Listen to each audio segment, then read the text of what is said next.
Živjo in lepo pozdravljeni v zadnjih malih sivih celicah te sezone in tega voditelja. Tekmovanje je za nami, čaka nas samo še praznovanje. Danes sta z nami tretji uvrščeni šoli letošnje sezone. To sta Osnovna šola Poljane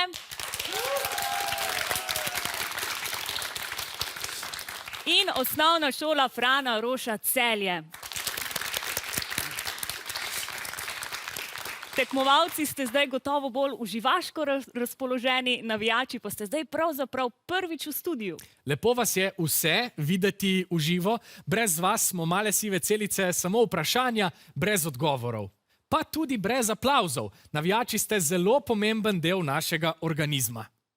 Niste pa edini, ki ste danes prvič v studiu. Z največjim veseljem pozdravljava nova voditelja malih sivih celic. To sta Rok Škrlep in Juš Milčinski.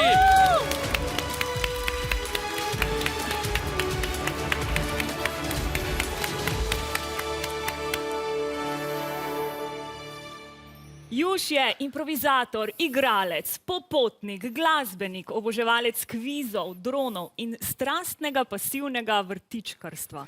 Strastno pasivno vrtičkarstvo, kaj je to, Juš? Nisem še slišala za to. Ja, to pomeni, da nisem preveč spreten z motiko, tako da za vrt skrbi moja punca, jaz pa potem skrbim za kuho in pa peko teh pridelkov. Aha, pošteno. Rok je stand-uper, improvizator, voditelj, zgodovinar in popotnik. Trenutno tudi ustvarja YouTube serijo z naslovom Šrauf projekt. Rok, kaj točno šraufaš? Ja, to je v bistvu ena taka oddaja, v kateri poskušam z menjavami priti od šraufa do avtodoma. In trenutno sem pri harmoniki, ni slabo, ne? Zanimiva ideja, vso srečo ti želim. Hvala. Danes bosta postopoma prevzela vajeti in prav se nam je zdelo, da začneta tako rekoč v jarkih. Tam, kjer se naši tekmovalci potijo in iščejo prave odgovore in kjer vsaka točka šteje.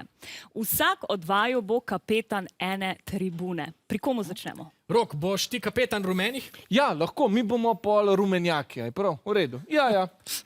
Super, potem bomo pa mi jajčevci, zato da bomo usklajeni, kar se tiče hrane in teh predlogov. Tako je, Juš, izvoli k vijoličnim. Hvala lepa. Dobra izbira.